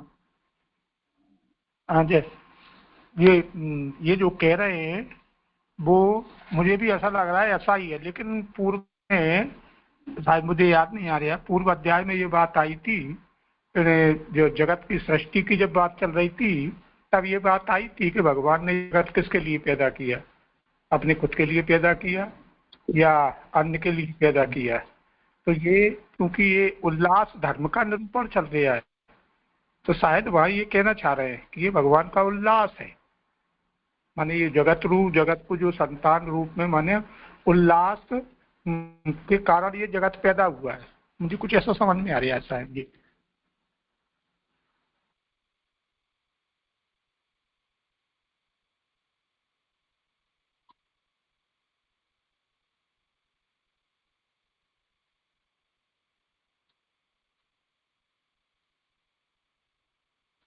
ये जो विषय है उसमें यहाँ पर मूल में कुछ टिप्पणियां दी गई हैं, न तो ये सुबोधनी का है अंश और न प्रकाश का है,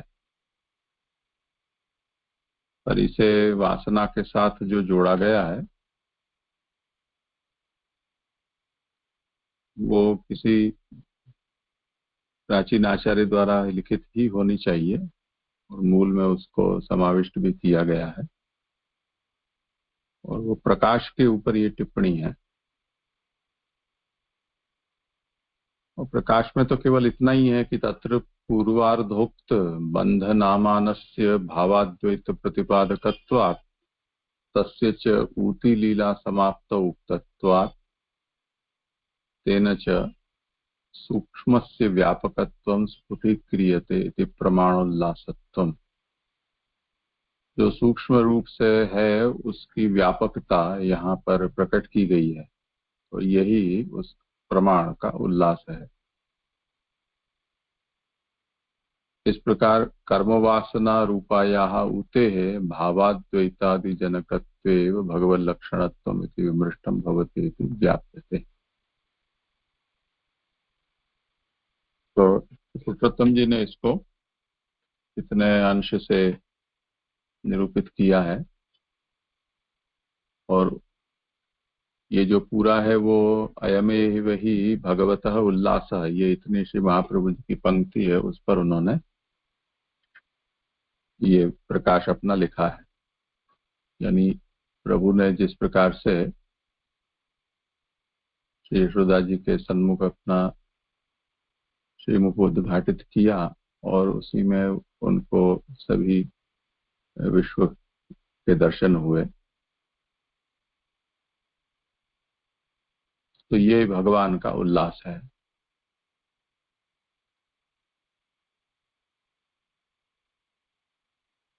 और ये केवल इसी को उल्लास नहीं कहा गया है, पर इससे पूर्व भी जो लीला है उसको भी भगवान के उल्लास के रूप में ही कही गई है। तो ये इसका समापन करते हुए पुरुषोत्तम जी ऐसा लिखते हैं कि तथा च अत्र अकर्तुम सामर्थ्यमेव ब्रह्मत्व बोधकम इत्यर्थः एवं लीलात्रयस्य ब्रह्मत्व बोधकत्वं समर्थयित्वा तस्य उल्लासत्वाय आहुः अयम ही भगवतः उल्लासः। ये तीनों ही लीला भगवान की ब्रह्म रूपता का बोध कराने वाली है, इसलिए उसका यहाँ पर समर्थन करते हुए उसकी यहाँ उल्लास रूपता का महाप्रभु निरूपण करते हैं कि ये भगवान का उल्लास है। उसमें जो पूर्वार्धोक्त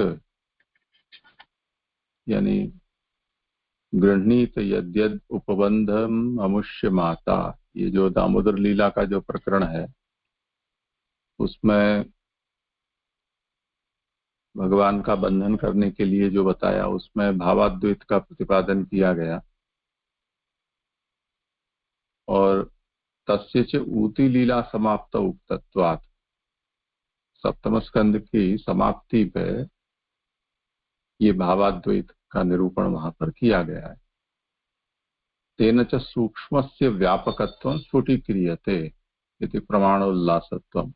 तो इससे ये सिद्ध होता है कि जो सूक्ष्म है वो व्यापक है।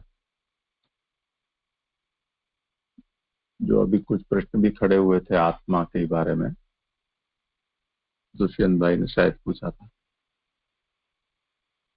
तो जो सूक्ष्म है उसकी व्यापकता का यहाँ निरूपण किया गया, ये प्रमाणोल्लास है। एवं च कर्म वासना रूपायाः ऊते है, ये ऊती जो है वो कर्म वासना कही जाती है। तो भावाद्वैतादि जनकत्वेव भगवल्लक्षणत्वम् इति विमृष्टं भवति इति ज्ञाप्यते। तो ये जो कर्म वासना रूप ऊती है वो उसका भावाद्वैतादि जनकत्वेव, भावाद्वैतादि यानी भावाद्वैत है, इसी तरह क्रियाद्वैत है, तो इन सब को पैदा करने वाले हैं, ऐसा जो भगवत लक्षण है वो यहाँ पता चलता है। यानी भगवान का ऐसा स्वरूप यहाँ उसका विमर्श होता है।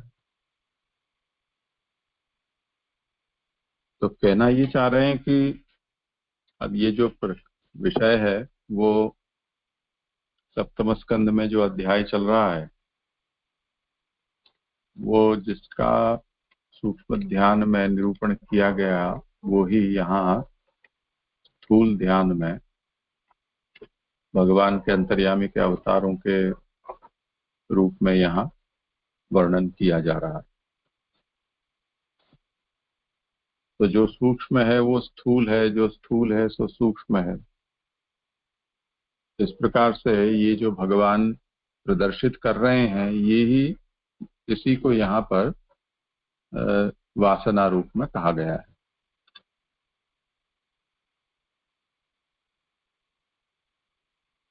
तो भगवान ऐसा क्यों करते हैं, उसे यहाँ इस तरह से समझाया गया है कि भक्तों का निरोध करना है। ये जो चतुर्विद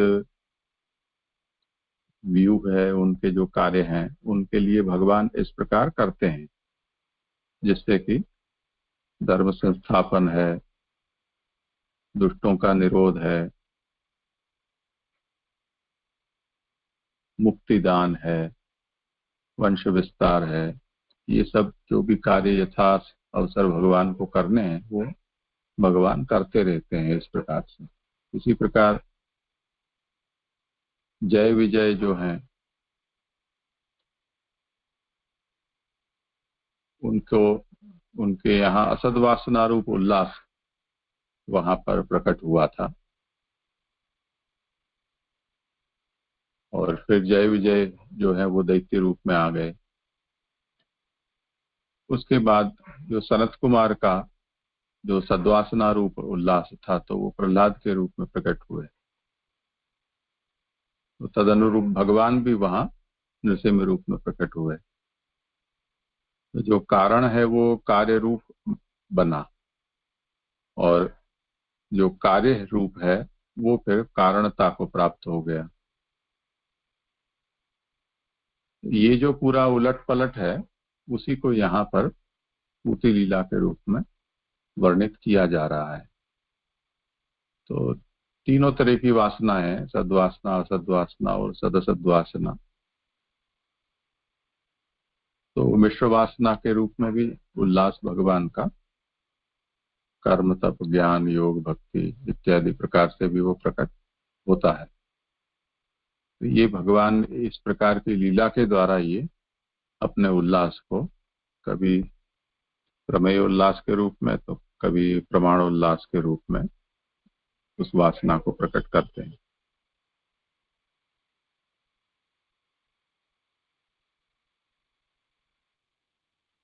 जी जी जी जी, आया समझ आज में। समय थोड़ा अधिक हो गया है, मुझे लगता है बाकी का कल के पर रखें।